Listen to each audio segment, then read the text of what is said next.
Dieu a fait de sorte que tout soit à ta disposition. Tout à ta disposition. Ce passage veut dire tu as accès à tout. Tu es comme dans une maison où on ne t'a pas fermé certaines chambres. Tu peux entrer partout. Tu as accès à tout.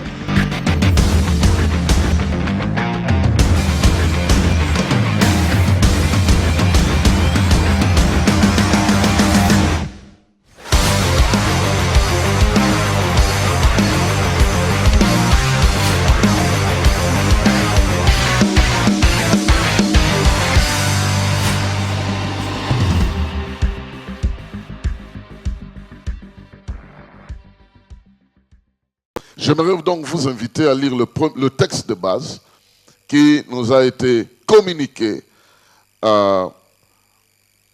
et qui se trouve dans Philippiens chapitre 4, verset 13. C'est un texte très bien connu de tous. Philippiens chapitre 4, verset 13. C'est un serviteur de Dieu qui a déclaré cela. C'est un homme qui est passé dans des voies difficiles qui est arrivé à déclarer cela. C'est un homme qui est passé par des temps de confusion, des temps où il a même frôlé la mort. Une fois, on l'a même transporté dans un panier. On a cru qu'il était déjà mort. Il a servi Dieu, mais dans des réalités qui lui ont permis de faire cette déclaration, qui devient pour nous aujourd'hui une prophétie dans la vie de quelqu'un. Il dit, je peux tout par celui qui me fortifie. Je peux tout par celui qui me fortifie.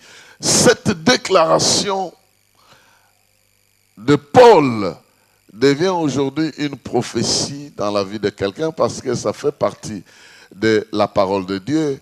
Donc je suis venu dire à quelqu'un que tu peux tout. Que toi, tu peux tout à cause de celui qui te fortifie. Si c'est Christ qui te fortifie, donc tu peux tout. Toi aussi, tu peux faire cette déclaration parce que Christ ne s'est pas limité à Paul. Il est présent. Il est le même hier, aujourd'hui, éternellement. Ce qu'il a fait pour Paul, il peut le faire pour toi aussi. Donc cette déclaration n'est pas restée lettre morte, elle fait partie de l'esprit et de vie, parce que la parole de Dieu est esprit et vie. Et cette parole peut se réaliser dans la vie de quelqu'un, parce que le même Christ qui a rendu tout possible dans la vie de Paul. Il a même dit, j'ai appris à vivre dans l'abondance. J'ai appris à traverser des crises. Donc, dans l'abondance comme dans la crise, j'ai vécu. Alors, qui t'a condamné à ne vivre que des malheurs sur des malheurs? Il faut aussi que tu entres dans la vie d'abondance et que tu vives aussi l'abondance jusqu'à dire, si un jour tu manques, tu diras, oui, j'ai déjà eu. Donc même si je manque aujourd'hui, je vais encore me replonger dans l'abondance. Je sais vivre dans l'abondance, je sais vivre dans la disette. Et quand la disette arrive, elle n'annule pas mon abondance parce que la saison de l'abondance arrivera. Donc je peux mener ma vie sans souci parce que je sais que tout le temps que je vais passer, je vais le passer avec celui qui va me fortifier. Je vais passer ce temps-là avec la force de Christ lui-même. Donc aujourd'hui, je suis venu en introduction de ce grand chapitre, de ce grand passage que nous aurons à exploiter pendant cette année. Je suis venu en introduction, voulais-je dire, donner aujourd'hui 2 actes fondamentaux qui rendent toutes choses possibles. 2 actes divins. Les 2 actes divins de toute possibilité. C'est-à-dire 2 choses que Dieu a faites, et je suis sûr qu'il a déjà fait pour toi, qui peuvent rendre les choses impossibles possibles dans ta vie. Je suis venu les partager avec toi, mais bien sûr, je suis venu les proclamer dans ta vie parce que c'est des choses qui se sont déjà réalisées. Vous savez, Paul reconnaît que si je suis capable de quelque chose, Ma capacité ne vient pas de moi. Ma capacité a une source. Et Dieu est ma source. Et parce que Dieu est ma source, comme il peut tout, donc moi, branché à lui, je peux aussi tout. Ah oui. J'aimerais que quelqu'un ne se soustraie pas dans sa vie pour commencer à réfléchir selon ses origines humaines. Si tu as une origine humaine, c'est qu'au-delà de l'origine humaine, il y a une origine céleste. Et cette origine céleste est à la base de l'origine humaine. Et parce que Dieu t'aime, comme nous venons de l'entendre, il a opéré des actes qui font que dans ta vie, l'impossible peut devenir possible. Le premier acte qu'il a opéré, nous l'appelons un acte de l'union. Il t'a uni, il t'a uni, il t'a connecté, il t'a branché. Et je dis souvent, un appareil peut être en bon état, mais aussi longtemps qu'il n'est pas branché à la source de l'énergie, il ne peut rien faire. Mais s'il vous plaît, s'il est branché, il va jouer son rôle. S'il est branché, il va affecter l'environnement. Si c'est quelque chose qui produit le froid va se reproduire dans cet endroit-là. Et Dieu a préparé les mécanismes pour nous unir à lui-même. J'aimerais lire certains textes que vous connaissez déjà pour avancer dans cette réflexion. Mais ici, réfléchissez. Même si vous avez déjà entendu parler de ce verset, mais réfléchissez avec une idée claire que ceci a été fait pour que moi je sois capable de tout faire. Réfléchissez. En ce terme-là, il y a une série de textes. Le premier que vous connaissez bien, c'est celui de Jean chapitre 15, versets 4 à 5. Jean chapitre 15, versets 4 à 5, Jésus est en train de dire, demeurez en moi et je demeurerai en vous. Le sarment ne peut pas porter du fruit par lui-même sans rester attaché au sceptre. Il en va de même pour vous. Si vous ne demeurez pas en moi, je suis le sceptre, vous êtes le sarment. Celui qui demeure en moi et en qui je demeure porte beaucoup de fruits, car sans moi, vous ne pouvez rien faire. Mais avec moi, vous pouvez tout faire. Si j'ajoute comme ça, je ne suis pas en dehors de la Bible. Ici, l'image forte que Dieu donne, c'est que nous sommes unis à une source divine, capable de faire de nous des porteurs de fruits. C'est une union pour la production. Cette union dont Jésus parle ici, c'est une union qui s'opère pour la production, pour le fruit. Le tronc lui-même ne peut pas porter de fruits, ce sont les branches qui portent du fruit. Le fruit appartient à l'arbre, mais dans cet arbre-là, il y a le tronc qui porte plusieurs branches, mais on ne cueille jamais le fruit à partir de tronc, on le cueille à partir des branches. Et il dit, vous êtes une partie de moi-même, mais qui doit porter du fruit. Et si moi je suis uni à Jésus-Christ pour porter du fruit, je porterai le fruit. Je porterai le fruit. Et si lui est le sceptre, il n'est pas n'importe quel arbre. Il est un arbre qui produit le salut. Il est un arbre qui produit la délivrance. Il est un arbre qui produit la gloire. Il est un arbre qui produit le bonheur. Il est un arbre qui produit tout. Et moi, attaché à lui, je produirai le bonheur, je produirai la gloire, je produirai ce que lui est censé produire, se manifestera au travers de ma vie. Ça ne peut pas être compris autrement. Ça ne peut pas être... S'il est un tronc, s'il est un arbre, il est un arbre qui produit quoi? Il ne produit pas les bananes. Il ne produit pas les mangues. Il produit la gloire. Il produit des miracles.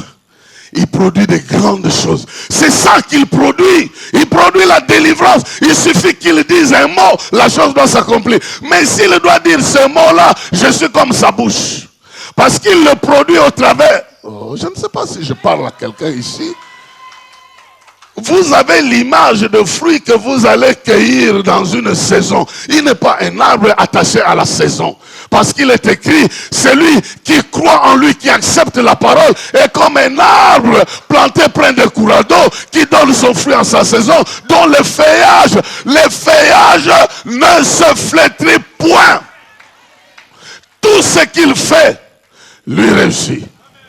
Tout ce qu'il fait, lui réussit. Et si tout est attaché à Dieu, donc si tu es une partie dans son système, tu dois produire le fruit. Et ce fruit-là, je suis désolé, ça n'a rien à voir avec les banques, ça n'a rien à voir avec les avocats, ça a quelque chose à voir avec les miracles, avec la gloire, avec les choses qui distinguent. Ça a quelque chose à voir avec le surnaturel, des choses particulières que tu es censé reproduire parce que tu es connecté à lui.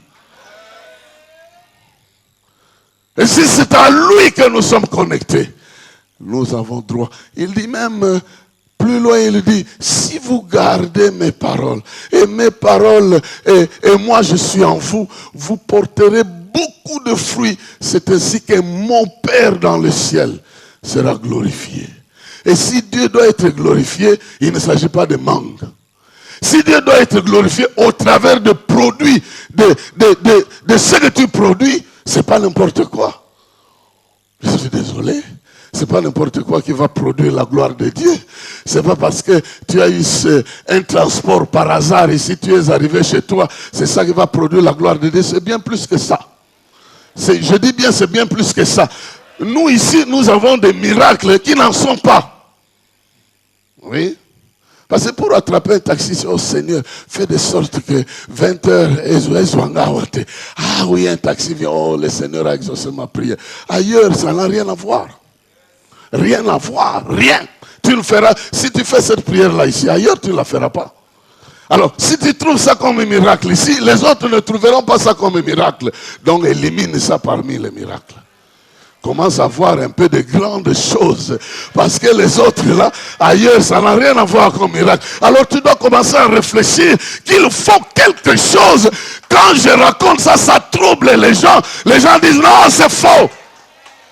Tu ne causeras pas. Parce que ce que tu racontes, ça dépasse l'entendement. Ça dépasse l'entendement. 4 jours, tu étais pourri. Et une semaine après, tu es à table en train de manger. Ça dépasse l'entendement. J'aimerais dire à quelqu'un, parce qu'il te fortifie, il y a quelque chose qui va vivre chez toi. Même ce commerce-là qui a disparu.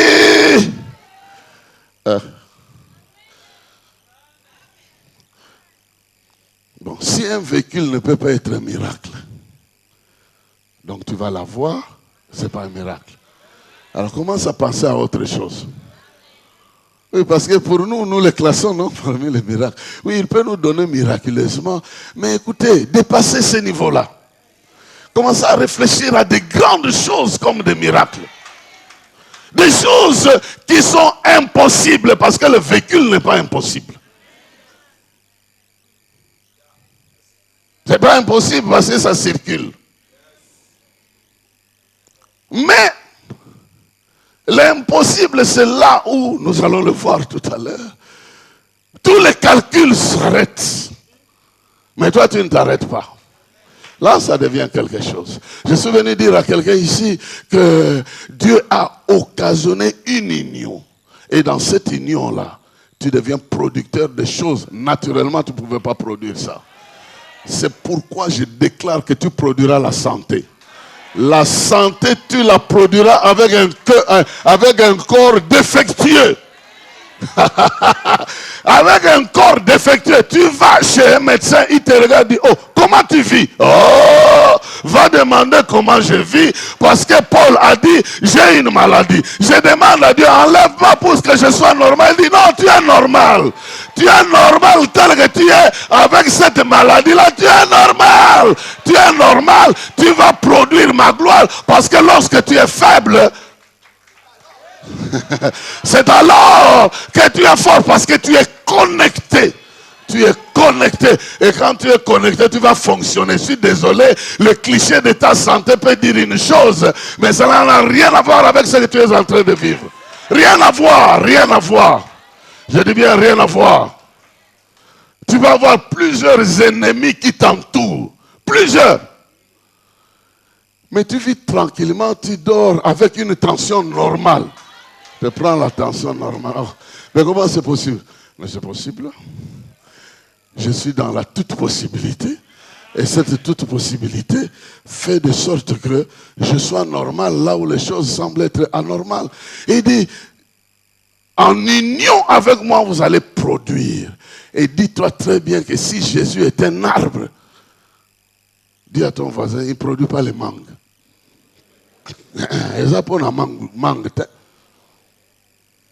C'est pour d'autres choses.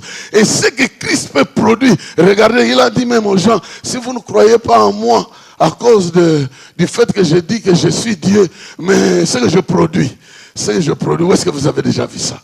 C'est des produits rares. Et je viens coller ça à quelqu'un ici. Cette année, tu seras producteur de phénomènes. Oh, tu reçois cela au nom de Jésus. Tu vas produire des phénomènes qui n'existaient pas avant. Tu seras capable de produire des choses. Les gens se demandent, mais comment il est arrivé là? Il est arrivé.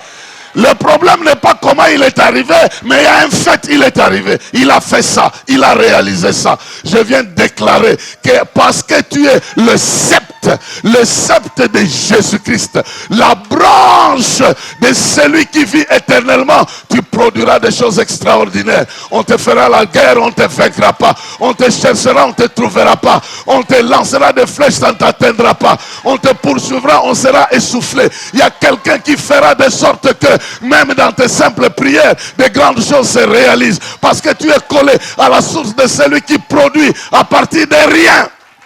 À partir de nul, il fait la merveille. Et toi, à partir d'un passé vide, à partir d'un clan vide, à partir d'une famille inconnue, à partir de rien, quelque chose va t'arriver. Tu vas écrire l'histoire avec celui qui rendra possible les choses de ta vie. Il le rendra possible à partir de rien. Parce que celui à qui je suis attaché, il produit à partir de rien. Celui dont je suis la branche produit à partir de rien. Mais il ne produit pas n'importe quoi. Il produit des merveilles. Il produit des merveilles. On prendra ton enfant, on le regarde. Mais Gizeng par rapport à quoi? Par rapport à... Oh non, parce que dans le corps de ton mari, il y avait la déficience de capacité. Oh mon Dieu. Quelqu'un est branché. S'ils ne t'ont pas empêché d'être branché, ils ne t'empêcheront pas de porter du fruit. Ils ne t'empêcheront pas. Et dis-toi bien, ce n'est pas n'importe quel fruit. Si tu as déjà prié pour un malade qui est guéri, oui, ce n'est pas la fin de l'histoire. Il y aura d'autres fruits. Des fruits extraordinaires. Des séries de fruits. Tu te poses la question, est-ce que c'est moi? Oui, Esaïo. C'est toi. Mais quelqu'un d'autre est derrière. En train de t'aider. Si je peux, parce que j'ai un soutien. Il y a une deuxième chose que j'aimerais soulever dans cet acte de l'union. L'union que le Seigneur a produit, ce n'est pas seulement une union de toute production, mais c'est aussi une union de toute possession. Une union de toute possession. Je n'invente rien. Quand vous lisez Colossiens chapitre 2, verset 10, il vous dit, et par votre union avec lui, vous êtes pleinement comblés car il est le chef de toute autorité. Pardon, de toute autorité et de toute puissance. Dans d'autres versions, on dit, vous avez tout pleinement reçu. Dans cette union-là, c'est une union de la plénitude. C'est une union de la plénitude. C'est toi-même qui penses que tu es vide, mais tu n'es pas vide. C'est toi qui penses que tu es vide. Mais la vérité, c'est que dans l'union avec Christ, c'est une union de la plénitude. Tu possèdes tout. Et tu possèdes tout pleinement. Alors la question, c'est de savoir comment je ne vis pas tout pleinement. Ça, c'est une autre question. Nous, ici au Congo, on n'a pas toutes les richesses. Mais ce qu'on en a chez nous à la maison. Donc, ce n'est pas parce qu'on n'en a pas que ça n'existe pas. Je ne sais pas si je parle à quelqu'un ici. Mais, dis-moi, tu as ça. C'est la première étape. Tu dois savoir que tu as tout pleinement. Et maintenant, tu vas commencer à réfléchir comme quelqu'un qui a tout. Ce que tu cherches n'est pas ailleurs. Je le dis souvent, c'est dans la maison. Si tu es dans la maison de Dieu, tout ce que tu cherches est déjà dans la maison. Ça se trouve juste à côté là. Dieu a fait de sorte que tout soit à ta disposition. Tout à ta disposition. Ce passage veut dire, tu as accès à tout. Tu es comme dans une maison où on ne t'a pas fermé certaines chambres. Tu peux entrer partout. Tu as accès à tout. Mais c'est toi qui raisonnes différemment. C'est à partir de ta manière de raisonner que tu reçois par rapport à ton raisonnement. Mais la Bible dit que dans l'union avec lui, vous avez été comblés de tout. Ce n'est pas moi qui invente. Et parce que ce n'est pas une invention et que c'est la parole de Dieu, je proclame dans la vie de quelqu'un que tu as tout. Que tu as tout. Et parce que tu as tout, tout sera possible. Parce que tu as tout. Tu as tout pourquoi? Même si ce tout-là n'est pas visible, mais ça existe. Vous savez, dans ce monde ici, il y a certaines choses qui existent sous une autre forme. Certaines choses existent sous une autre forme. Aujourd'hui, l'argent qui est en banque peut exister sous forme d'une petite carte. C'est vrai ou c'est faux? L'argent qu'on t'a envoyé peut venir sous forme d'un petit numéro de 10 chiffres. Maintenant, quand tu as ce numéro-là, tu te promènes avec, ce numéro-là est l'équivalent de l'argent qu'on t'a envoyé. C'est vrai ou c'est faux? Donc, tu te promènes avec un numéro de 10 chiffres. Tu peux même prendre des engagements. Tu peux prendre des engagements avec un numéro. Tu as l'argent? Oui. Montre-moi ton argent. 0,81, 12, 20, c'est tout ça. C'est ça. Mais si quelqu'un prend ça, il déchire ça. Il a déchiré ton argent? Non. Ton argent est là. Maintenant, si tu viens chez MoneyGram ou Western Union, on te dit, le service est fermé, on ne saura pas te servir parce que la connexion ne marche pas. Cela veut dire que tu n'as pas d'argent. Les déficiences qu'on rencontre ici ne veulent pas dire que la vérité est annulée. Non! Si Christ est en toi, tu as tout. Je dis bien à quelqu'un, s'il est en toi, tu as tout. Tu as la possession de celui qui est le roi des rois, le seigneur des seigneurs, le créateur du ciel, de la terre et de tout ce qui existe est à ta disposition. Il peut faire apparaître des choses qui n'existent pas. Il peut recréer, il peut multiplier, il peut faire quelque chose. Et avec lui, tu as tout. Et même si tu ne vois rien, cela ne veut pas dire qu'il n'est rien. Si tu ne vois rien, c'est un moment donné. Mais au fur et à mesure que tu vis avec lui, tu verras tout.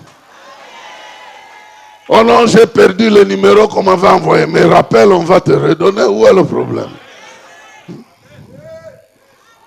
Oui, je suis arrivé, j'ai rempli le formulaire. On me dit que je n'ai pas bien rempli le nom et mon identité. Oui, mais va régler le problème. Tout ça n'empêche pas que l'argent est à ta disposition. Pourquoi nous nous compliquons la vie? Quand nous prions, ça ne marche pas. Nous croyons que ça ne marche pas. Ça marchera! Règle seulement des petits problèmes qui créent des couacs dans les choses.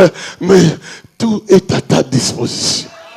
Tout est à ta disposition. Et monsieur est venu avec son fils. Il dit à Jésus, mon fils ici que tu vois, l'esprit là que tu vois là, l'esprit là. Il le jette dans l'eau aujourd'hui. Il le jette dans le feu demain. Cet esprit que tu vois là. J'ai demandé à tes disciples qu'ils chassent. Ils n'ont pas pu chasser. Franchement, si tu peux m'aider. Je dis, si moi je peux. Mais tout est possible à celui qui croit. Je dis, mais moi, je vais croire par rapport à quoi? j'ai jamais rien vu. Tout ce que je vois, c'est cet esprit-là. Et j'ai vu l'incapacité de tes disciples. Je vais croire quoi? Si toi tu peux m'aider, aide-moi même si je ne crois pas. En fait, il a dit quelque chose de semblable. Et Jésus l'a aidé. Parce qu'il avait la délivrance. Il avait accès à cela. Si un homme sans foi, en train de le déclarer même que je crois, viens au secours de mon incrédulité, il est en train de le dire que je ne crois pas. Mais en tout cas, si tu tiens compte de mon attitude, mon enfant risque de ne pas être délivré. Fais-lui seulement ce que tu es capable de faire. Si un homme sans foi a pu voir la délivrance de son fils, et toi qui crois, tu as cru jusqu'au point où on te critique à cause de ta foi.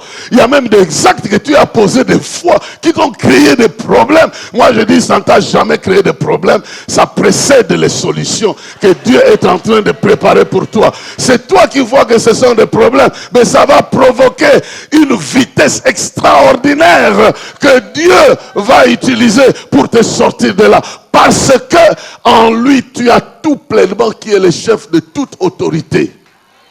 Il est le chef de toute autorité et de toute puissance. Si lui est le chef et toi tu as accès à lui, mais tu as tout pleinement. Tu as tout pleinement. Tu as tout pleinement.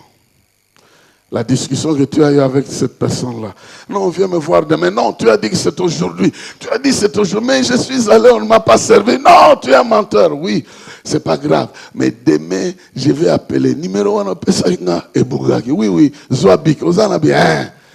Tu recommences au commis sous. Tu retournes là, on te servira un jour. Et un jour, tu régleras ce problème-là. Parce que ce qui est à toi est à toi. Et ce que Dieu t'a donné, ce n'est pas n'importe quoi. Il t'a offert son fils. Son fils avec lequel il a créé le monde, par lequel il a tout fait, il te l'a donné. Il dit, moi, avec ce fils, j'ai créé le monde. Il n'y a rien de ce que j'ai fait sans lui, je te le donne. Voici celui en qui j'ai mis toute mon affection. Écoutez-le. Il vous l'a donné. Mais si vous l'écoutez, vous faites ce qu'il vous demande de faire, vous verrez de grandes choses. Marie a compris ça. Ils n'ont pas de vin. Ils n'ont pas de vin. Faites ce qu'il va vous dire. Faites ce qu'il va vous dire. Nous attendons. Aussi longtemps que Jésus n'avait rien dit, ces gens-là aussi circulaient un peu. Il a dit quoi? Non, Alobina non, il a côté. Marie Alobini, non, faites ce qu'il va vous dire. Mais lui, il a dit quoi? Il n'a encore rien dit. Bon, Bétanalement, tout le zongelaye, à un moment donné, on les regarde. Jésus, mais mon temps n'est pas encore arrivé. Ces gens ici, bon, Bétanalement, tout. Ça ne veut pas dire qu'il ne dira pas. Il dira. Il dira. Et puis à un moment donné, on retourne, on le regarde. C'est pas dit que Jésus avait dit ça du tic au tac. Hein? Il est resté quelque part là, il ne disait rien. Les gens disent, mais Marie, alors, non, faites tout ce qu'il va vous dire. Mais tant qu'il n'a rien dit, il n'a encore rien dit. Mais lorsqu'il va dire, il va t'allier. Il dit, remplissez avec de l'eau. Et c'est là tout ça. Remplissez. Obéissez. Ils ont rempli de l'eau. Ils ont rempli de l'eau. Il a dit quoi? Il a dit, prenez de l'eau. Remplissez de l'eau. Remplissez. Et puis, Basili, qu'est-ce que vous allez donner? Allez donner. Mais vous êtes unis à la source. Dépendez de cette source-là. C'est elle qui vous guide. Allez donner. Je ne peux pas apparaître ridicule dans cette affaire. Mais le premier qui a obéi, il est allé donner à celui qui coordonnait la fête. Il dit, prends. Il a pris de l'eau. Il a mis dans un verre. Quand il a goûté, il dit, quoi? Et où tu vas? Et où tu vas là? Ça vient de la bouche de quelqu'un. Ça vient de... Et cette bouche a été donnée à ta disposition. Tant qu'il n'a pas encore dit, il ne faut pas avoir peur. Il parlera. Tu le chercheras, tu le trouveras et il parlera. Et ce soir, il te dit tout est possible. Ce soir, il te dit déjà, prépare-toi. Il y a de grandes possibilités, de grandes choses qui te sont réservées, qui deviendront possibles dans ta vie. Tu n'as jamais imaginé ça, mais lui, il a déjà imaginé ça. Tu n'es pas capable de ça, mais lui te rendra capable de ça. Avec lui, l'impossible devient possible. Simplement, la pratique des choses naturelles nous produit le surnaturel. Obéis simplement. Si te dit prie, prie. Si te dit jeûne, jeûne. Si te dit donne, donne. Si te conduit à faire quelque chose, fais. C'est dans ce que tu fais que tu verras la gloire de Dieu, la provision que Dieu t'a réservée. C'est nous qui avons, qui croyons que ce que nous avons, c'est tout ce que nous avons. Non. En plus de ce que nous voyons, nous avons celui qui peut tout produire. Qui peut tout produire. Et puis, celui qui a goûté, il goûte à la boisson et dit, mais c'est pas possible. Imaginez-vous 6 gros bidons d'à peu près 200 litres. 200 litres. D'après les commentateurs, cette qualité de vin, 1 litre coûtait $3000. 200 litres. Il y en avait 6. Vous prenez 6 multiplié par 200. Vous avez 1200 multiplié par 3000. Vous voyez l'argent qui est sorti de la bouche de ce monsieur-là. Est-ce que vous pouvez organiser une fête en un rien de temps avec la boisson qui a cette valeur-là? Non, mais c'est sorti. Ah mon Dieu, j'aimerais que tu comprennes que tu te promènes avec celui qui a la parole et pas n'importe quelle parole. Quand il te dit prends, prends. Quand il te dit va, va. Quand il te dit fais, fais. Quand il te dit lève-toi, lève-toi. Quand il te dit crois, crois. Crois. Crois. C'est de cette manière-là que tu vas posséder. Quand il te donne la parole viendra avec les ressources qu'il faut. Donc, avec lui, nous avons l'union de la production de grandes choses. Nous sommes unis. Avec lui, nous avons la possession de grandes choses que nous ne voyons pas. Des possibilités. C'est pourquoi tu vas toujours t'en sortir. Tu es bloqué quelque part, il va te donner le moyen pour t'en sortir. Tu t'en sortiras. Tu t'en sortiras cette année. Et puis la troisième chose par rapport à l'union. La troisième chose, nous la trouvons dans Colossiens chapitre 1, verset 11. Colossiens chapitre 1, verset 11. La version dit ceci. Dieu vous fortifiera pleinement à la mesure de sa puissance glorieuse, pour que vous puissiez tout supporter et persévérer jusqu'au bout, et cela avec joie. Donc dans cette union ici, tu as toute la résistance qu'il te faut. Tu vas résister. En d'autres termes, il va te donner la force de résister. Il y a des phénomènes qui viendront pour t'éliminer. Mais il y a des phénomènes qui sont déjà préparés pour que tu ne sois pas éliminé. Dans cette union-là, on te fera la guerre, on ne te vaincra pas. Dieu te donnera, il te fortifiera pleinement avec la mesure de la puissance de sa gloire. En d'autres termes, quand tu vas résister, ça sera avec gloire. Quand tu vas vaincre, ça sera avec gloire. Et ici, ce passage veut dire que Dieu a pris des dispositions pour que tu sois dans une victoire continuelle. C'est ce que ça veut dire. Que quand tu vas résister, tu auras la victoire. Jusqu'au bout, tu n'auras que la victoire. Vous voulez que je dise ça autrement comment? Je suis venu déclarer, qu'on le veuille ou pas, tu es dans le chemin de la victoire. Parce que Christ ne peut pas échouer, tu n'échoueras pas. Parce qu'il va t'amener sur la voie de la résistance. Dieu vous fortifie, il vous donnera la force nécessaire pour résister. Résister à quoi? Résister aux idées qui te disent que tu ne vas pas réussir. Et résister à tout esprit de désobéissance et tout esprit qui t'amène à ridiculiser ce que Dieu veut que tu fasses. Il y a des actes que Dieu veut que tu poses. Et l'esprit vient te dire, oh, ça va servir à quoi poser cet acte ici? Et en résistant, tu vas lui dire, je vais le faire au nom de Jésus-Christ. Imaginez-vous, ces gens-là au lieu de puiser de l'eau, ils vont dire à Marie, mais le monsieur là nous demande d'aller puiser de l'eau. C'est quoi cette affaire? C'est pas possible. Puiser de l'eau et puis non seulement remplir. Il a dit même, remplissez l'eau ici.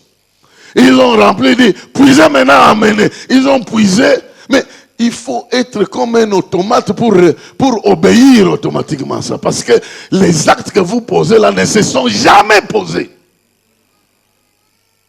Mais il y aura une première fois où Dieu va t'initier sur quelque chose.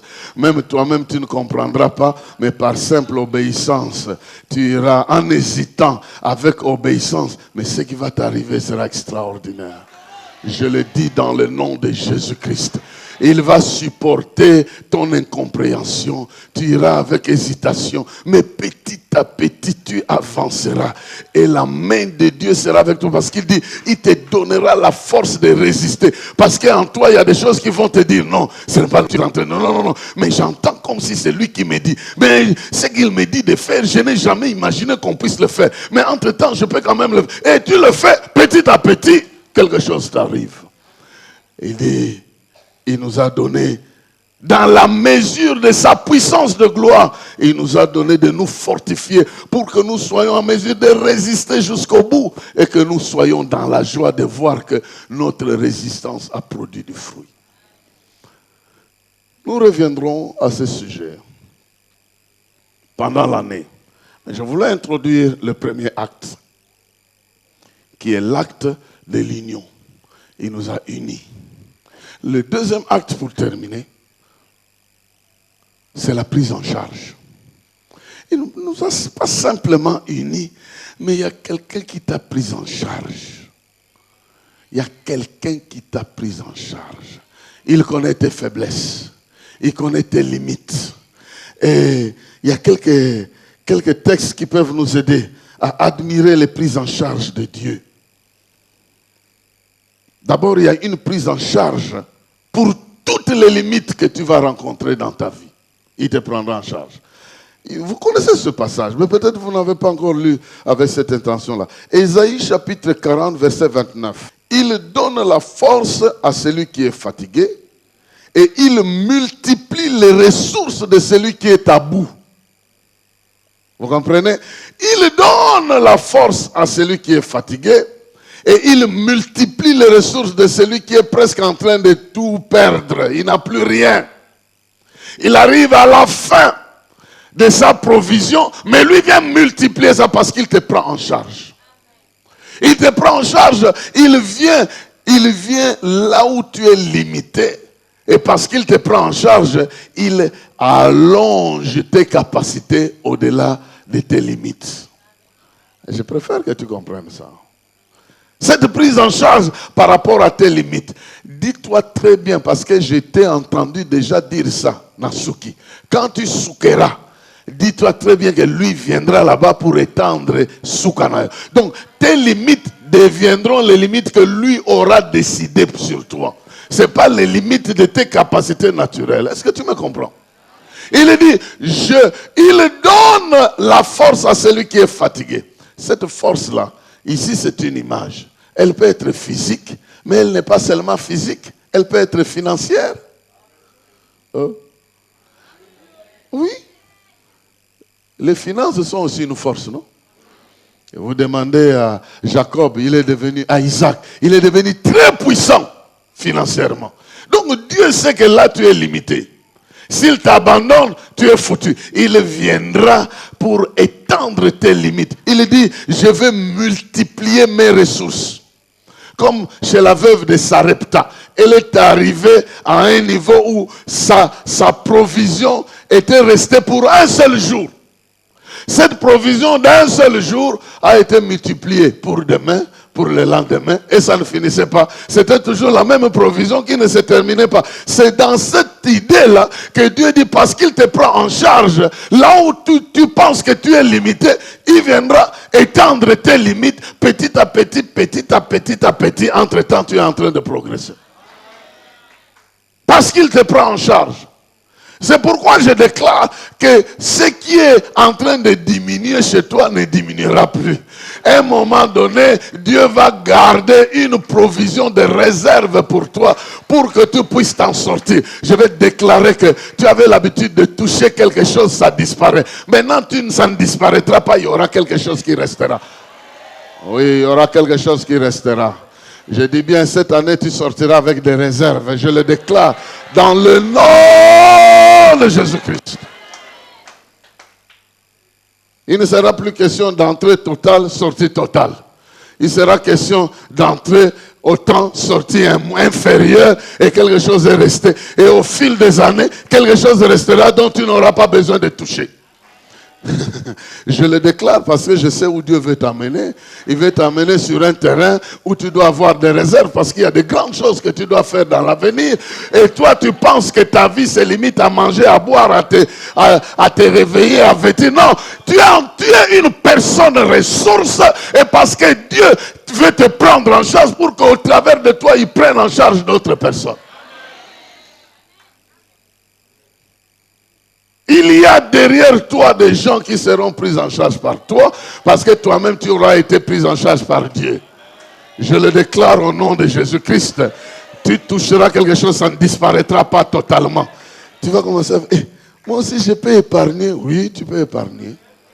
Qui a dit que tout ce que tu as va toujours disparaître?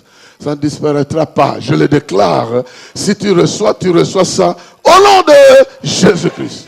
Tu vas voir l'épreuve. Et tu seras toi-même témoin. Bon, je sais que des fois, ce genre de choses, tu ne viendras pas témoigner que j'ai épargné beaucoup d'argent, sinon on va te demander. Mais de toute façon, tu seras toi-même témoin de cette réalité-là. Moi, je ne suis que quelqu'un pour déclarer, mais je sais que ça va arriver. Je n'ai même pas envie d'aller vérifier ça parce que je sais que ça sera là. Nous sommes dans une génération où Dieu veut ouvrir la porte à une nouvelle série de gens bénis de l'Éternel. Il veut changer le langage.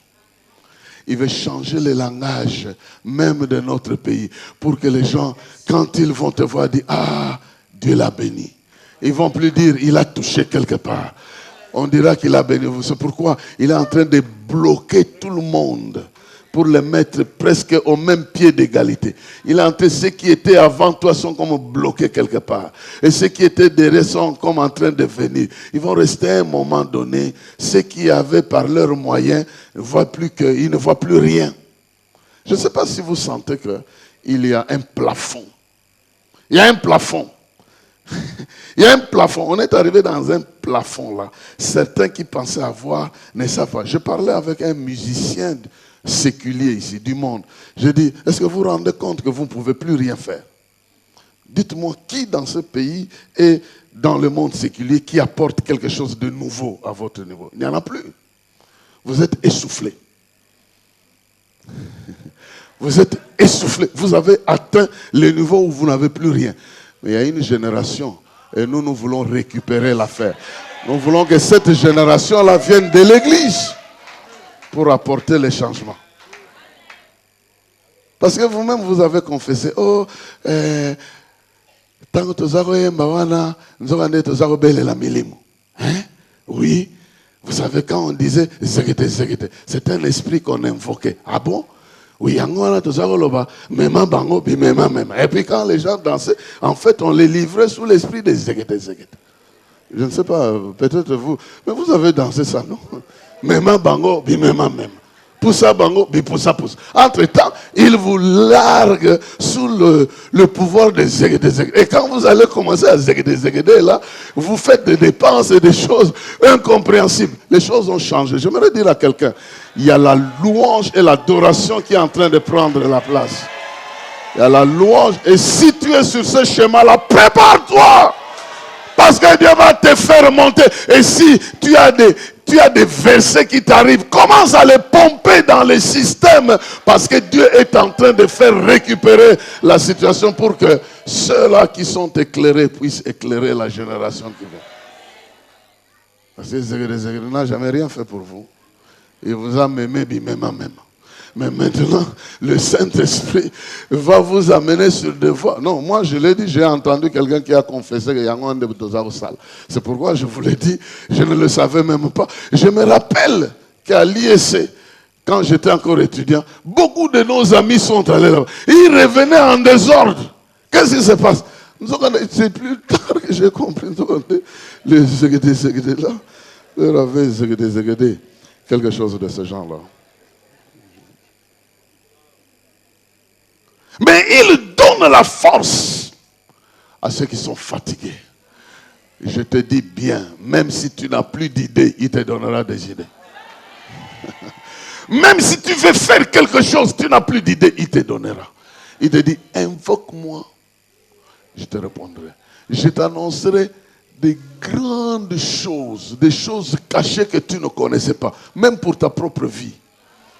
Il va te dire, tu sais, tu chômes ici, mais moi j'ai prévu ça pour toi.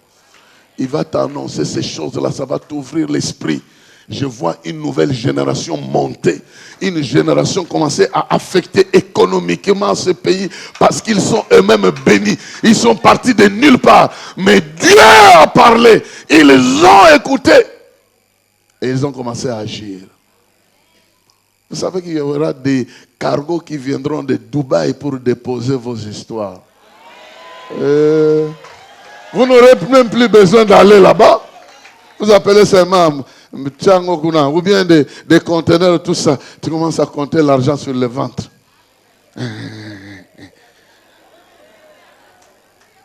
J'ai vu ça, c'est pourquoi je déclare. Je ne sais pas à qui je parle, mais moi je parle parce que je sais que ça va arriver comme ça. Je prendrai en charge. Il prend en charge nos limites. Laissez-moi terminer ici. Non seulement nos limites, mais il prend en charge toute notre destinée. Ça, c'est la dernière chose. La deuxième chose qu'il prend en charge. Je vais terminer rapidement avec une troisième. Il prend en charge toute notre destinée. Vous avez déjà lu ce passage. Il est dans Ésaïe chapitre 46, versets 3 à 4. Et je prie que ça soit toi. Ici, je dois signifier que j'ai reçu une prophétie particulière pour déclarer cette parole comme une prophétie dans la vie de quelqu'un et quelqu'un est là en train de recevoir ça. Il est écrit ceci. Écoutez-moi, famille de Jacob, vous tous qui restez de la communauté d'Israël, je me suis chargé de vous depuis le ventre de votre mère. Je vous ai porté dès avant votre naissance. Jusqu'à votre vieillesse, je serai le même. Jusqu'à vos cheveux blancs, je vous soutiendrai. Comme je l'ai déjà fait, je veux encore vous porter, vous soutenir et vous préserver. Écoutez ce que dit la Bible du Semeur. Écoutez-moi, gens de Jacob. Oui, hier c'était les gens de Jacob. Aujourd'hui c'est les disciples de Jésus dont il est question. Vous tous qui subsistez, peuple d'Israël, vous que j'ai pris en charge dès avant la naissance, vous que j'ai porté dès le sein maternel, la maman croyait que c'est elle qui te portait, mais en réalité, il y avait la main de Dieu qui était derrière. Je resterai le même jusqu'à votre vieillesse et je vous soutiendrai jusqu'aux cheveux blancs. C'est moi qui vous ai soutenu et je vous porterai. Oui, je vous soutiendrai et je vous délivrerai. Et tu dis 3 fois Amen. Qu'il en soit ainsi dans ta vie. Qu'il en soit ainsi dans ta vie. Que les étapes de ta destinée, depuis le ventre de votre mère jusqu'à votre vieillesse, je vais vous porter. Il y a un Dieu qui va te soutenir. Il t'a déjà soutenu quand tu étais une masse informe et vide. Et maintenant que tu as une forme, il va te soutenir pour te donner la forme de la victoire, la forme de la gloire, la forme de l'autorité, la forme de la réussite, la forme d'un millionnaire, la forme d'un serviteur, la forme d'une servante, la forme de quelqu'un qui a la victoire, la forme qu'il a réservée pour toi. Il a dit à un jeune homme, vaillant héros, alors qu'il ne l'était pas encore. mort, il lui a donné la forme d'un héros. Et ici, il donnera la forme de la victoire à quelqu'un qui est malade des échecs, à quelqu'un qui est fatigué de faire du surplace, à quelqu'un qui tourne en rond. Il ouvrira une porte que personne ne saura fermer. Je déclare, il te prendra en charge. Il te prendra en charge. Il te prendra en charge. Il te prendra en charge jusqu'à ta vieillesse. Et dis-toi bien, tu vieilliras, tu ne mourras pas jeune. Tu vas aller jusqu'à la vieillesse. Il te prendra en charge. Je dis bien, il te prendra en charge. Il restera le même jusqu'à achever ta destinée. Je le déclare. Personne n'a le droit d'enlever ta vie avant la fin de ta vie. Personne n'a le droit de troubler ton existence avant que lui vienne donner la forme. Il dit, depuis le ventre de vos mères, moi je vous ai pris en charge. C'est pourquoi le produit ne t'a pas avorté. C'est pourquoi l'avortement n'a pas réussi. C'est pourquoi tu es devenu ce que tu es devenu. C'est pourquoi tu es ce que tu es. Et il dit, je te porterai. Oh, il te porte, il te prend en charge à chaque étape de ta vie. Tu es enfant, il te prend en charge. Tu deviens adulte, il te prend en charge. Tu deviens marié, il te prend en charge. Tu deviens père, il te prend en charge. Tu deviens grand-père, il te prend en charge. Tu deviens arrière-grand-père, il te prend en charge. Je le déclare, ton itinéraire est déjà déterminé par ce Dieu qui connaît le projet qu'il a formé sur nous. Il marchera avec toi. Je suis venu déclarer que c'est une année de toute possibilité. Il marchera avec toi pour que tu réalises tout ce qui est prévu pour cette saison. Je le déclare dans le nom de Jésus-Christ. Jusqu'à ta vieillesse, il sera avec toi. Il ne va jamais t'abandonner. Et la dernière chose, et c'est par là que nous allons terminer, nous restons debout, nous allons prier. Nous allons tous nous tenir debout. La dernière chose, il dit, dans Ephésiens chapitre 2, chapitre 3, je voulais dire, à celui qui peut faire tout au-delà de ce que nous demandons et pensons. Dans d'autres versions, on dit à celui qui, par la puissance qui agit en nous, peut réaliser infiniment. Nous sommes dans une prise en charge de réalisation. Tes rêves peuvent devenir réalité parce qu'il y en a un qui te prend en charge. Il peut faire au-delà de ce que nous pensons, de nos rêves, de ce que nous demandons, de nos désirs. Il peut aller au-delà de ça. Il peut réaliser au-delà de ça. Parce qu'il nous a pris en charge. Je prie que tu sois totalement pris en charge dans la réalisation de tes rêves, de tes projets. Par un Dieu qui va mettre à ta disposition la puissance nécessaire pour réaliser ces rêves-là. Si c'est un rêve d'un ministère, il te donnera les dons nécessaires pour être ce ministre-là. Si c'est des choses matérielles, il te donnera la force financière pour réaliser ça. Il a la capacité qu'il va lâcher dans ta vie par rapport à tes rêves et tes réalités. Tu peux commencer à lui dire merci.